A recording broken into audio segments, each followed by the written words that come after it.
isang Koreana. Kapartner ang new best-ever Sunsilk, Ariel Taba, now in new packs at Sun Cellular.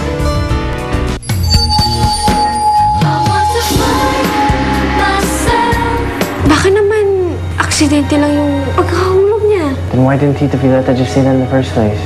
Why did she have to come up with some silly idea that Harabuji wanted to commit suicide? May dahilan na tayo para pagdudahan si Tita Violeta. Gusto kong makita kung ano yung pinapirmahan mo kay Lolo.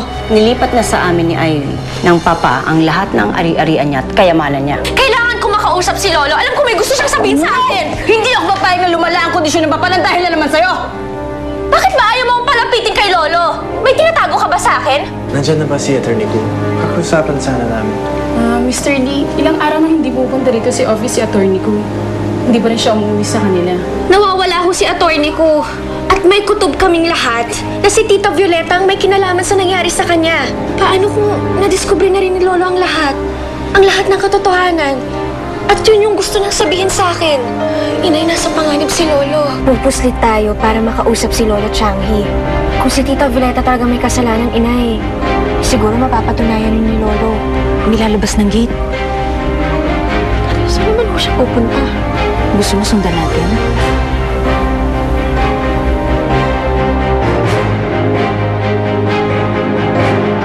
Si Alexandra yun ah.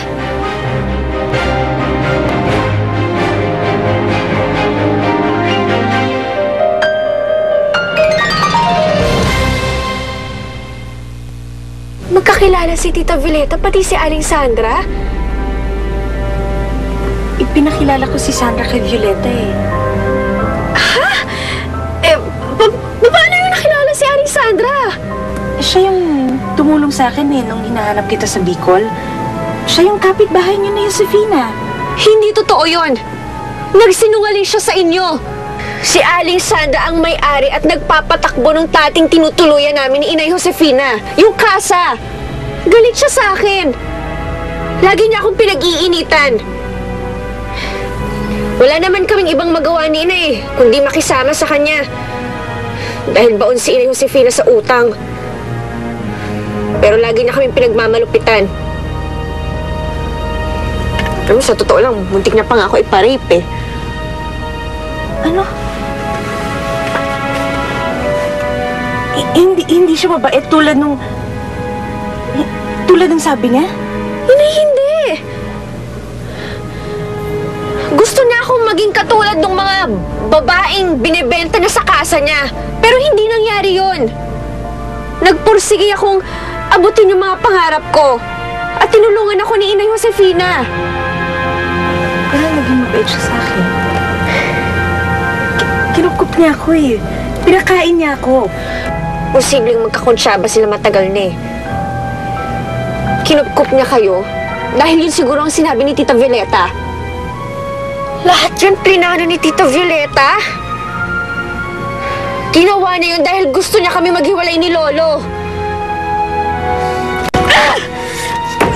Napakahayop nila!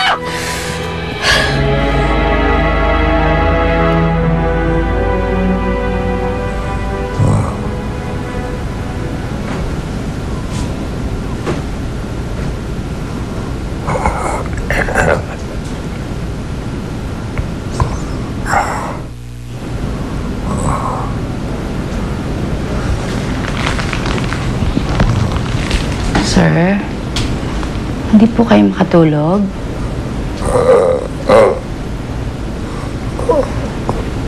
Gusto niyo po kuha ko kayo ng gamot? Sandali lang po, kukuha lang po ako.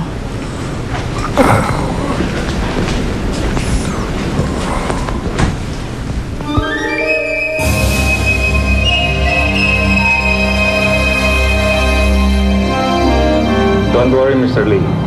Paimbestigahan ko ang pagkawala ni Atty. Gu. I will coordinate with the family para sa kaukulang impormasyon. Sige, maraming salamat, Chief.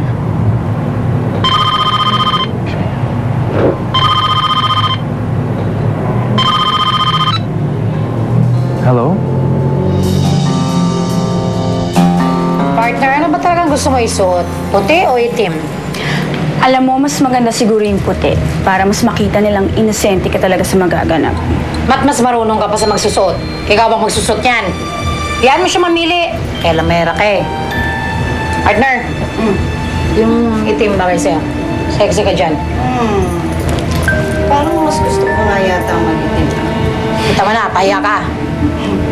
Para ipamukha ko kay Changi na luksang-luksa na talaga ako sa kamatayan. You're so wicked, Violet. Oh, yes,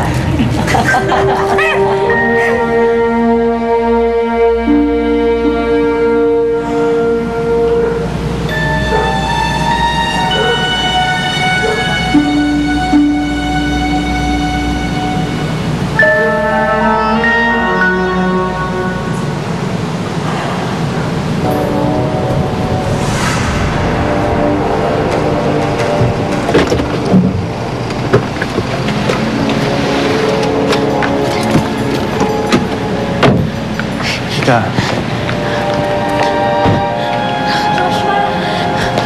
Sienna, ano yung importante sasabihin mo sa akin? Joshua, nakita namin magkasama si Tito Violeta at saka si Tita Sandra. Matagal na nila kami pinagpaplanuhan. Kami ni Jen at ni Changi. Ano? Joshua, tulungan mo kami. Kailangan may alis natin si Lolo kay Tita Violeta. Kailangan may layo natin siya doon.